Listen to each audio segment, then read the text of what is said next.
tal? ¿Cómo están? Bienvenidos a una nueva edición de QM Agro, el programa agropecuario de QM Noticias para toda la provincia de Buenos Aires y para todo el país. Hoy tenemos un programa muy variadito, vamos a hablar un poco de lo que es fierros, ganadería, vamos a ver qué es lo que pasó con el conflicto de Sancor, que durante casi 2 meses ha tenido muy preocupado a toda la cadena agropecuaria y al público. Se ha hablado también incluso que podía haber desabastecimiento. Había un conflicto gremial muy fuerte que finalmente esta semana se destrabó. Vamos a ver ese tema en detalle. Y vamos a también abordar en la entrevista que tenemos cada semana, vamos a abordar el tema qué es lo que pasa con los precios en los supermercados, digamos, o sea, con los precios en general, con la formación de precios de producto. Se recibe un producto muy barato, el productor, o sea, se le paga poco al productor y uno en el supermercado paga muchísimo. Vamos a ver qué es lo que se está haciendo desde el ámbito político bonaerense para tratar de reducir esa brecha en la formación de precios. Vamos a vender el programa y comenzamos de lleno con los contenidos de esta nueva edición de QM Agro.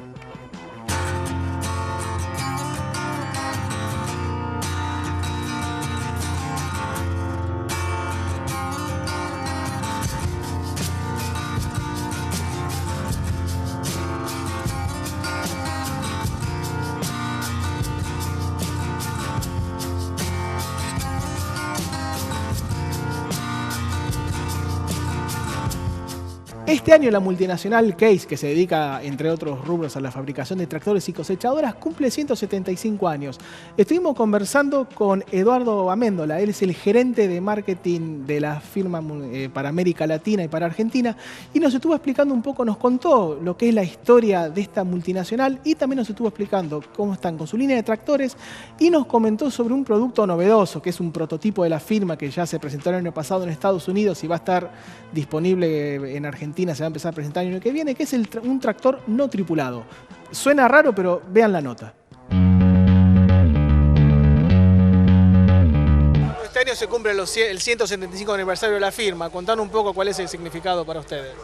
Bueno, a nosotros en realidad nos llena de orgullo pertenecer a una firma más que centenaria. Cumplimos 175 años.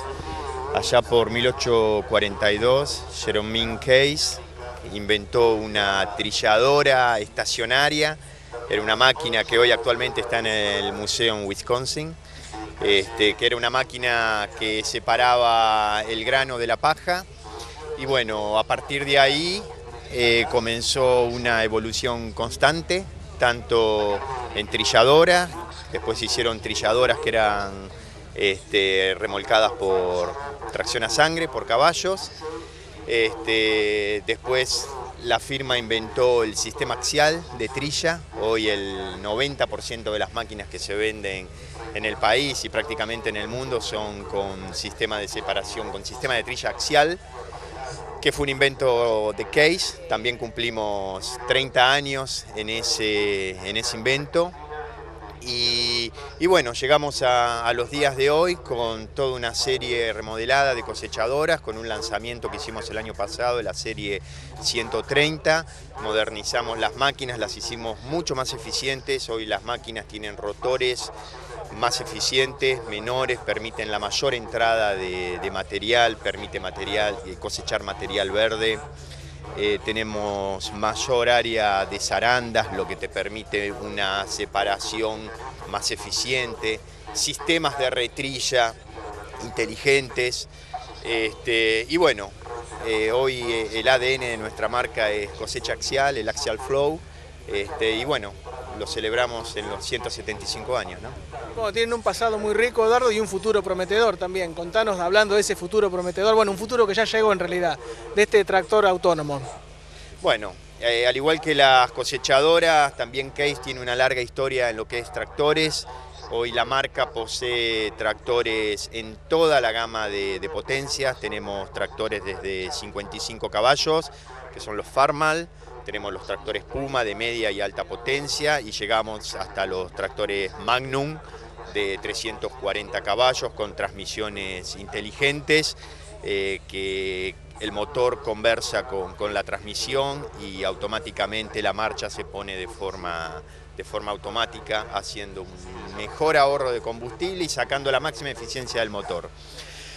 Pero bueno, el año pasado Case presentó en el Farm Progress Show un tractor autónomo. Es un tractor que no tiene cabina, se maneja completamente solo, es un tractor que puede salir desde el galpón del productor, de forma autónoma, puede cruzar un pueblo, una ciudad, entrar a un campo, hacer el trabajo, salir y volver.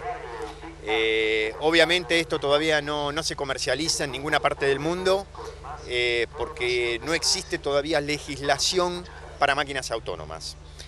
Pero hoy la máquina tiene capacidad absoluta de trabajar de forma independiente. Tiene toda una serie de sensores, antenas, una tecnología embarcada. La máquina puede leer las señales de tránsito e interpretarlas. La máquina puede ver y distinguir entre objetos vivos y objetos inanimados. Puede trabajar de igual forma de día como de noche porque ve exactamente lo mismo, porque se maneja todo con sensores. Y en nuestro habitual resumen de noticias vamos a ir a un tema, como decíamos al principio del programa, que ha tenido muy preocupada a toda la cadena de valor, sobre todo a lo que está vinculado a la producción lechera y, por qué no, también a los consumidores. Nos referimos al conflicto de la firma Sancor, que durante casi 2 meses estuvo ahí en negociaciones salariales, que bueno, y también que involucraban, entre otras cosas, un salvataje financiero por parte del gobierno. Finalmente, bueno, esta semana se llegó a un acuerdo entre el gobierno, la industria lechera y el gremio de los trabajadores que nuclean a los trabajadores justamente del sector lácteo, que es ADATILRA, para el salvataje económico de Sancor, como decía. Se habla de 450 millones de pesos que el gobierno le va a dar a la firma Sancor, a la cooperativa, a cambio de 2 puntos. El primero es que el gremio de los trabajadores lácteos acepte reducir un aporte mensual que reciben los trabajadores por parte de toda la industria, no solamente de Sancor. Esta es una cifra que era hasta este momento de 3.600 pesos por mes y va a pasar a ser 1.500 pesos para las firmas que están vinculadas al CIL, que es el Centro de la Industria Lechera, y de 750 pesos para la pymes, o sea que han tenido que resignar este aporte para los trabajadores. Y el segundo punto es revisar el convenio colectivo de trabajo. Esto está muy en línea con el accionar del gobierno nacional del presidente Mauricio Macri, que está buscando de cierta manera como recortar todo lo que son los derechos laborales de los trabajadores, y el sector lechero no es la excepción. Así que llega el salvataje para Sancor, pero teniendo que resignar un aporte económico para sus trabajadores y a futuro, no se especificó cuándo, revisar el convenio colectivo de trabajo, porque esto, tengamos en cuenta, no va a afectar solamente a los trabajadores de Sancor, va a afectar a todos los trabajadores de la industria lechera. Ya este esquema el gobierno lo ha aplicado en otras áreas y ahora lo está aplicando a lo que es el sector lechero. Te doy dinero, pero me das esto. O sea, es un toma y daca en donde parece que a la larga va por ahí a tener más incidencia, va a terminar perdiendo en cierta manera los trabajadores del sector lácteo. Y ahora, bueno, estamos en época de cosecha, está avanzando la cosecha de soja. Si bien hay algunas dudas porque se llega a la cifra de 56,5, 57 millones de toneladas, parece que la cosecha está avanzando a buen ritmo, sobre todo en lo que fue esta semana. Los mejores rindes, ¿dónde se vieron?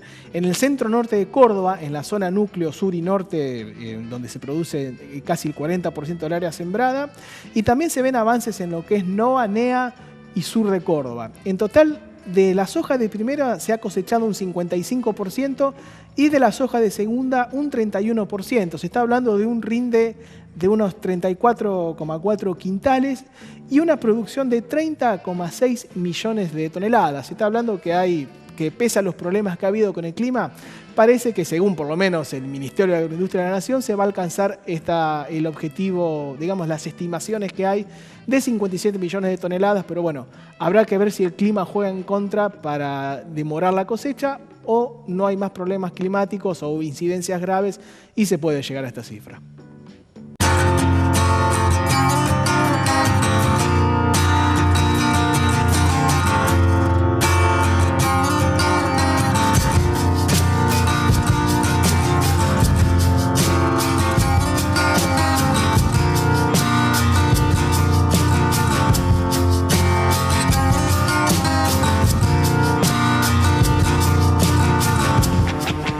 La actividad ganadera argentina, sobre lo que es materia de precio, está recuperando espacios y esto, bueno, permite proyectarse bien hacia lo que es el mercado externo y sobre todo el mercado interno, que es un mercado que ha perdido un poco de lugar lo que es el consumo de carne, ¿no? En Argentina, en manos de lo que es la carne porcina y sobre todo la carne avícola.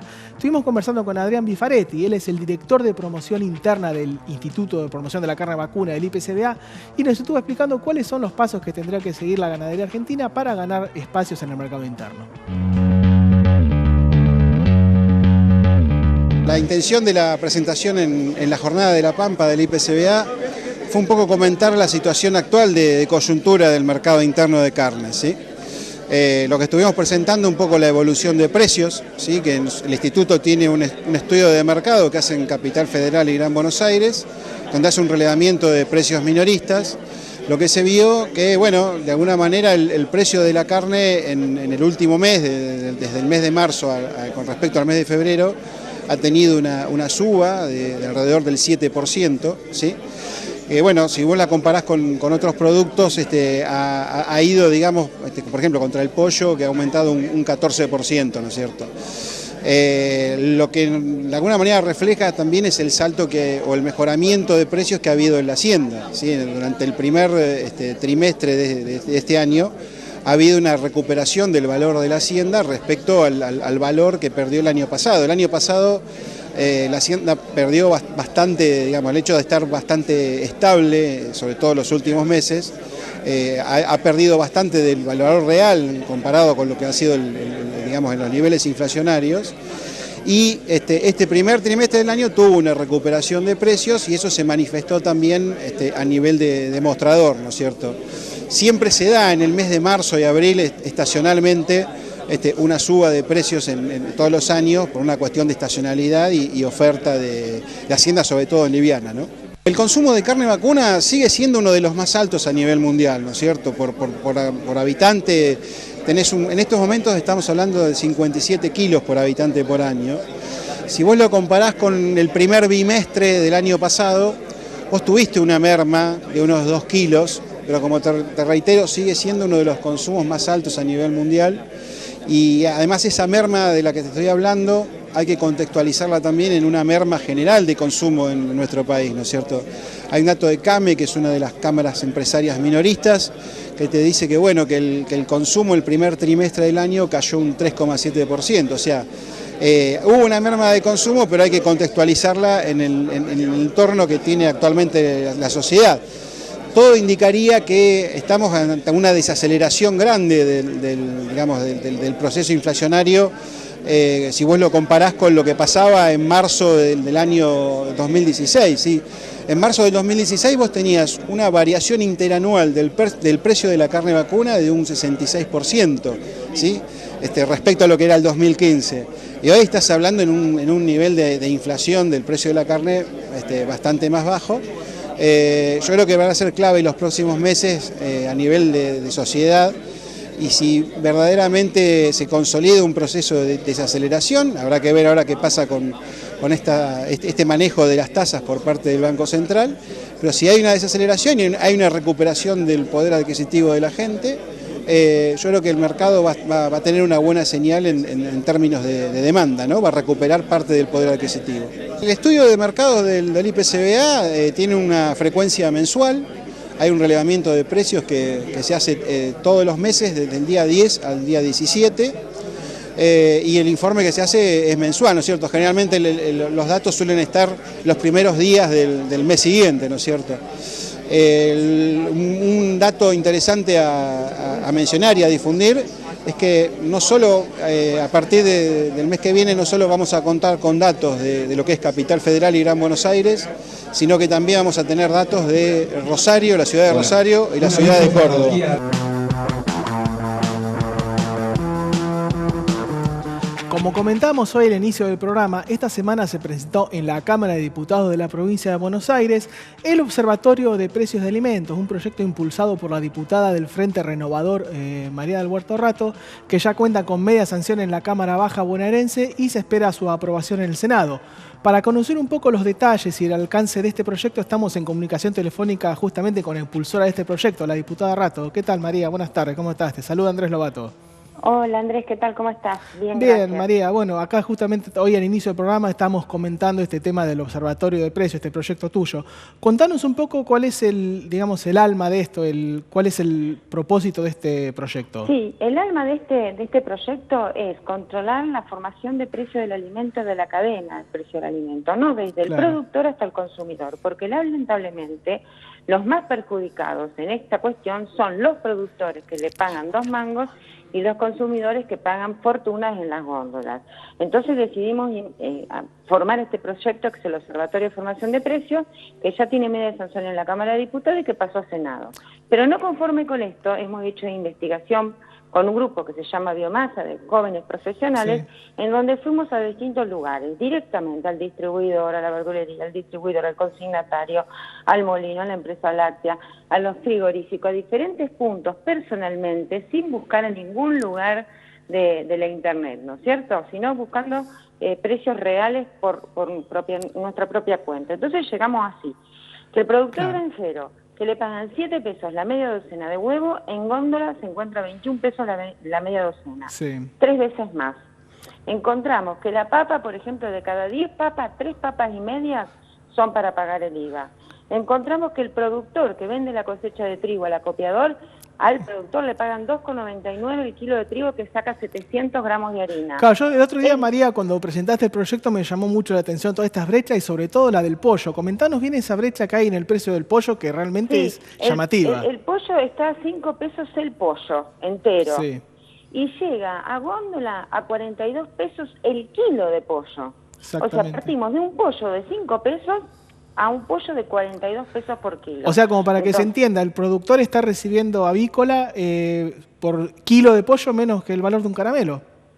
Sí, una moneda. Sí, nada, no llega ni un peso. Es una cosa que no se puede creer. Entonces, lo que nosotros pretendemos es que realmente se ponga una vista sobre esto, porque hay muchos intermediarios que lo único que hacen es un pase de manos, y vemos que están remarcando con un 40 o un 50%. Entonces, lo que queremos es que ese pase de manos no ocurra este aumento desorbitante. Claro, ¿no? María, estos casos que relevaron, bueno, fueron todos en el Gran Buenos Aires, pero esto en el interior productivo bonaerense también se ven estas brechas, ¿no? Totalmente. ¿Cómo está el claro precio? Sí, se ve. Acá, por ejemplo, el pan está a 38, 40 pesos, perdón, digo acá y soy de Pergamino. La papa lo mismo, está a 15 pesos el kilo. No difiere mucho de lo que vemos por ahí. 100 y 160 pesos el kilo de carne, depende del corte. Cuando a un productor le pagan 30 pesos el kilo de novillo vivo y tarda 2 años y medio en hacerlo. Sí, Entonces, totalmente. digo, hay muchas cuestiones acá que hay que ponerle una vista y empezar a controlar a la cadena y transparentarla, que se autorregule y que se transparente. Pero de una vez por todas, alguien tiene que hacerlo, porque estamos hablando de alimentos que consumen los pibes, que consumen las embarazadas, que consume el trabajador. O sea, son alimentos de alto valor biológico, de gran importancia. La leche, por ejemplo, que tiene proteínas de alto valor biológico, que tiene grasa, que es importante para el crecimiento y desarrollo de un chico, de 5 pesos que le pagan a un productor, está entre 18 y 25 pesos la leche de sachet. Claro, vos, María, Entonces, el otro día en la presentación comentabas que este caso, o sea, este observatorio que vos estás impulsando ya se está desarrollando en otros países. Vos hablabas del caso de España y de Alemania, ¿no? Sí, en España y en Alemania ya se está haciendo. Entonces decimos que si se hace en esos países, ¿por qué no se puede hacer en el nuestro? Con la ventaja de que el Observatorio de Formación de Precios no genera gasto para la provincia, porque son 2 mesas. Una es la mesa política, que son los mismos actores sociales que intervienen en la formación de precio del alimento, y otra mesa técnica que se hace con el Ministerio de Agroindustria y con el Ministerio de Economía. Claro, y así supongamos, que, y una planilla Excel. María, Nada. un escenario ideal, bueno, ya está aprobado en Cámara Baja, se aprueba en senadores, esta ley se implementa. ¿Se van a dictaminar sanciones para aquellas empresas, digamos, para esas partes de la cadena que inflan los precios? ¿Cómo va a ser la parte, digamos, de control? Sí, la mesa técnica es la encargada de hacer los índices de cada eslabón de la cadena. Cuando el índice marque un colorado, que quiere decir que está remarcando por encima de la línea de la inmoralidad, ese índice se pone sobre la mesa política. Si la mesa política no resuelve el caso, entonces ahí se va con ese índice a la Comisión Nacional de Defensa de la Competencia y la Comisión Nacional de Defensa del Consumidor. Lo que pedimos es que estas comisiones funcionen como corresponde, porque en este momento no están funcionando bien. Está bien, ¿cómo ves, María, el tema de la aprobación de este proyecto? O sea, ya está presentado en el Senado. ¿Cómo serían las vías legales? Yo creo que bien, porque si en diputados hay más, somos mucho más políticos, diputados somos mucho más legisladores, somos 92 contra el Senado, que son 64 creo, y la verdad que estuvieron todos los partidos políticos de acuerdo. Así que incluso el oficialismo, no creo que haya problemas en aprobarlo también en el Senado. Lo que pedimos es que después se ponga en práctica con la celeridad correspondiente de parte de la gobernadora. Claro, y acá lo que pone en evidencia tu proyecto, María, es el castigo que hay en los extremos de la cadena, porque bueno, obviamente el consumidor paga muchísimo por un producto que es barato a la salida, y los productores, además de recibir un precio bajo, vamos a poner por ejemplo el caso de la leche, están castigadísimos por el clima, por la falta de precios, es como que hay que corregir un poco todas esas distorsiones. Sí, vos fíjate que la leche sachet y la leche de que viene en cajita, la de cajita está 29, 30 pesos el litro. Y la otra, la de envase de fluido común, digamos, está más barata, creo que está 20 pesos, por ahí ronda. Pero el productor le pagan lo mismo, entre 4,80 y 5 pesos. Aumentó la energía eléctrica, que para un tambo pagaba 3.000 pesos, paga 30.000 pesos de energía eléctrica, pues es que el tambo tiene que prenderse 2 veces al día. Sí, y no hablemos, por ejemplo, de productores porcinos que tienen luz 2 meses durante todo el año. Sí, es complicado el tema. Y el criador de pollo que tiene que hacerse de cargo del gas y de la luz, que pagan 600.000 pesos por año, y tienen que poner toda la infraestructura, los galpones, los comederos, es decir, es una inversión muy grande la que hay que hacer en estos tipos de sectores. Sí, y muchas veces aguantar por años hasta empezar a cosechar o a recoger algo. Una cosecha de trigo, bueno, tenés que esperar meses, pero para un novillo tenés que esperar años. Entonces, es injusto que realmente el productor cobre tan poquito y que el consumidor tenga que pagar fortuna que no corresponde con la realidad. Sí, es cierto, María. Así que bueno, esperemos que este proyecto tenga su correlato en la Cámara de Senadores y se apruebe. Muy clara tu exposición. Muchas gracias por tu tiempo y bueno, vamos a seguir en contacto para ver cómo avanza este proyecto. María, listo, muchas gracias. Muchas gracias por la... y buen fin de semana. Gracias, igualmente. Y así, bueno, con esta entrevista para ver qué es lo que pasa con los precios, porque siempre hay problemas entre las cadenas, esto ya lo hemos hablado mucho en QM Agro, siempre el productor recibe poco y en la góndola se paga mucho, así que este proyecto de la diputada Rato está buscando echar un poco de luz sobre ese tema. Con esta entrevista, como decíamos, nos despedimos una vez más de este QM Agro aquí por QM Noticias. Nos pueden seguir en las redes sociales, en nuestra fanpage de Facebook, nos dan un me gusta, o en Twitter en QM-agro. Ahí pueden ver esta entrevista y todo el desarrollo de este programa y todos los contenidos anteriores. Como siempre, un agradecimiento a la gente de La Tranquera que me deja tan lindo y me viste tan bien. Así que nos vemos la próxima semana y que la pasen lindo.